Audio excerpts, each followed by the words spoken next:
You're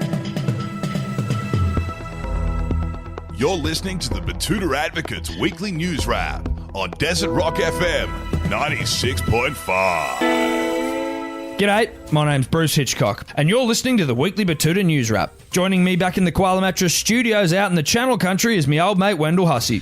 Thanks, Bruce, and thank you to the listeners for tuning in from wherever you may be inside the Diamantina Shire or outside of it as we wrap up the biggest stories from the week that was. Once again, it's been another big week in news, and once again, the government is making headlines down in Canberra. Yeah, that certainly is the case. The Prime Minister has moved to quell voter concerns about the Liberal Party's treatment of women this week by extending an olive branch to Julia Banks. The nation's fair income PM sought to ensure that there was no bad blood between his party and the departing Liberal member by offering her a thoughtful gift.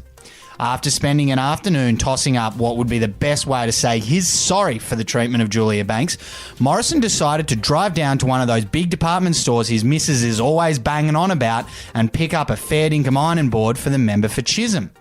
It's believed the remaining female MPs in the Liberal Party attempted to gently advise the Prime Minister against the idea, but were met with cat noises before he went ahead and gave the crossbencher the brand new gift. Very thoughtful of Sco-Mo there. I hope Julia appreciated it. Yeah, I hope so too, and we're still trying to get a line from Julia on the ironing board, and we'll endeavour to update our listeners as that story unfolds. And in other news down in Canberra, Senator Matt Canavan has assured the nation that everything's under control.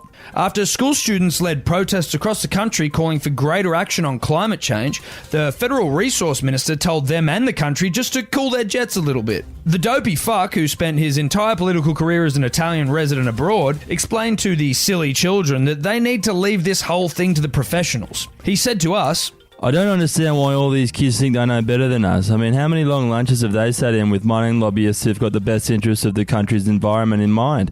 These kids should go back to school and stop wasting everyone's time. Leave it to the pros, hey?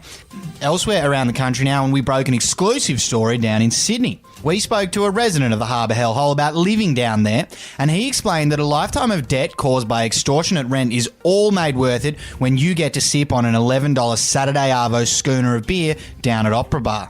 Despite suffering through a lifetime of financial misery because he was born in the developer's daydream of Sydney to parents who didn't own property on the lower North Shore or in the eastern suburbs, the young man explained that things aren't so bad after all. Sitting in the bar based on the steps of the world's most famous billboard, the Sydney resident said to us, I'm still renting at the age of 32 and I've only just paid off my last credit card debt because of the disgustingly overpriced nature of everything in this city. But it doesn't matter now because how good is having a beer and looking over Circular Quay on a Saturday Arvo? it's the little things, Del.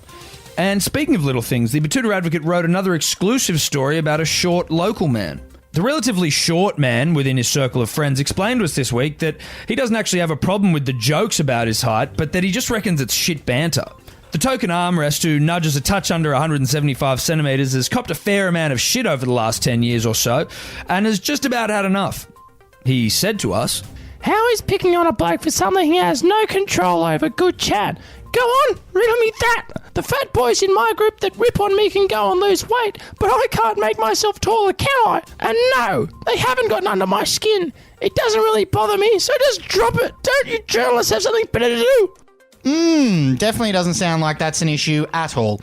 And on the sporting front, there was a bit of a scene at the Rabbitohs organisation this week. The scene was caused by Broncos fullback Darius Boyd rocking up to the Bunnies training session yesterday sporting a full South Sydney kit. This came after the resolution to the extremely poorly managed and confusing coaching situation, which saw Wayne Bennett and Anthony Seibold swap places and the great Broncos coach head down to Redfern. It's not known how or why Darius Boyd, the apple of Wayne Bennett's eye, turned up to train in full Bunnies kit and refused to leave.